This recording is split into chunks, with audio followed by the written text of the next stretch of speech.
Olá pessoal, estou aqui para deixar uma palavra de Deus para a sua vida. E a palavra que eu tenho para deixar para a sua vida hoje está no livro de 2 Samuel, no capítulo 9. Vai falar sobre Davi, vai falar sobre Saul e vai falar sobre Jonatas e Mefibosete. A Bíblia vai dizer que um certo dia, Davi agora vai fazer um pacto de amizade, ele vai fazer um laço, um propósito com um homem chamado Jonatas. Jonatas é filho de Saul, o homem que reinava sobre Israel antes de Davi. Sendo que passar por muitos anos, por muito tempo, Davi agora ele vai estar sobre o seu trono, Davi agora vai estar sobre o seu palácio, e o Espírito Santo de Deus vai trazer ele à memória o pacto que ele tinha feito com esse amigo chamado Jonatas. E Davi agora, lembrando do propósito que ele tinha feito com Jonatas, o propósito, a Bíblia vai dizer que um dos dois, se descesse a sepultura primeiro, um cuidaria da família do outro, ou agia de benevolência com a família do outro. E agora Davi, ele vai lembrar dos bem-feitos que ele tinha que fazer com alguém da família de Jonatas. E agora Davi vai reunir todo o seu povo, Davi agora vai reunir o seu reinado, vai fazer uma grande reunião para saber se ainda existe alguém da descendência de Saul.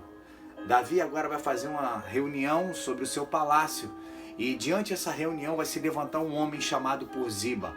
Ziba agora vai se levantar sobre o rei Davi e Davi vai lhe perguntar se alguém ali conhecia alguém da descendência de Saul que ainda estivesse vivo para que ele pudesse agir de benevolência. Ziba agora se levanta e vai dizer: eu conheço um. O nome desse rapaz é Mefibosete, ele está na casa de Maqui, lá em Lodebar. A Bíblia vai relatar, algumas Bíblias dizem que é a terra do esquecimento. Agora Mefibosete, esse homem, agora ele já é aleijado de ambas pernas, está abandonado sob Lodebar, sendo que o Espírito Santo de Deus, ele vai trazer Davi à memória aquilo que um dia ele tinha feito, aquele pacto com Jonatas. E Davi agora, diante daquela multidão, diante daquele povo, diante de seus servos, ele manda chamar Mefibosete. Mefibosete agora entrando dentro do palácio para falar junto com o rei, com medo de ser maltratado, com medo de ser morto. Por isso que alguns estudiosos vão dizer que ele se escondeu em Lodebar. Alguns estudiosos vão dizer que ele ficou na terra de Lodebar com medo de Davi, porque se fosse pelo sistema normal, quem tinha que reinar sobre Israel, o sucessor de Saul, seria Jonatas. Mas como Jonatas morreu, quem tinha que reinar sobre Israel era Mefibosete. E ali ele também ficou com certo medo de se apresentar ao rei Davi. Mas Ziba foi aquele homem que trabalhou no reinado de Saul. Ele lembrou que ainda existia um certo homem chamado por Mefibosete. Mefibosete agora está entrando na direção do reinado juntamente com Davi. E agora ele vai falar com Davi e ele vai dizer: o que tenho eu contigo? Eu sou apenas um cão morto. O que eu posso fazer? E Davi falou para ele: pode ficar tranquilo. Eu te trouxe aqui por amor ao teu pai Jonatas, e hoje agirei de benevolência para com você. Hoje eu vou restituir tudo que era da terra do teu avô Saul, eu vou restituir para você, e não vai faltar mais nada para ti.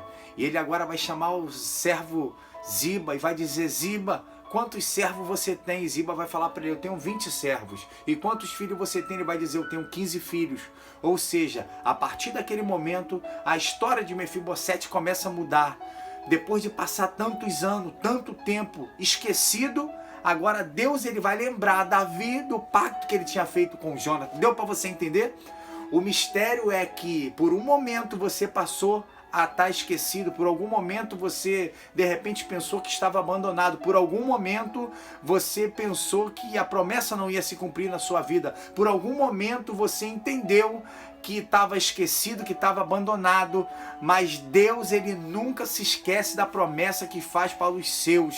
E agora um homem que estava na terra do esquecimento, a Bíblia vai dizer, e alguns estudiosos também vão dizer que Mefibosete, o significado desse nome significa filho da vergonha. Um homem agora que era chamado filho da vergonha, agora ele vai ser chamado de abençoado, ele vai ser chamado de empresário, ele vai ser chamado de praticamente filho do rei, porque o rei agora ele vai falar para ele, a partir de hoje, os filhos de Ziba, os servos de Ziba, eles vão trabalhar, eles vão cultivar, eles vão arar a terra para ti, eles vão trazer mantimento para você e para sua casa. E tudo que era do teu avô está sendo restituído hoje, ou seja, a dupla honra chegou na vida desse homem, a bênção de Deus chegou na vida desse homem.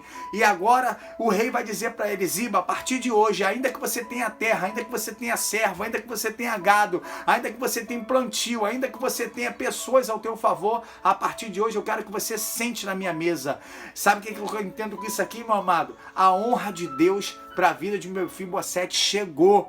Talvez você esteja como ele, aguardando a providência, aguardando a provisão, aguardando alguma coisa chegar da tua vida, porque ele já não esperava nada, ele já não aguardava nada, mas Deus, ele foi lá e fez o homem se lembrar de um pacto que tinha feito com ele, ou seja, alguma coisa vai acontecer para Deus te abençoar, alguma coisa aconteceu para ele ser abençoado, e a honra de Deus foi grande, porque para sentar na mesa do rei, tinha que ter intimidade com o rei, tinha que ser filho, ou tinha que ser concubina, ou ser esposa, ou ser mulher do rei. E agora o rei vai dizer, ó, por amor ao teu pai, Mefibosete, você todos os dias vai sentar e vai comer na minha mesa junto comigo. Deus te abençoe, meu irmão. Fica com essa palavra. Você que está pensando que está ruim, que está brabo, que está esquecido, que não vai acontecer, a promessa de Deus na tua vida. E ela pode chegar assim, ó, de uma hora para outra. Alguém pode trazer um recado para você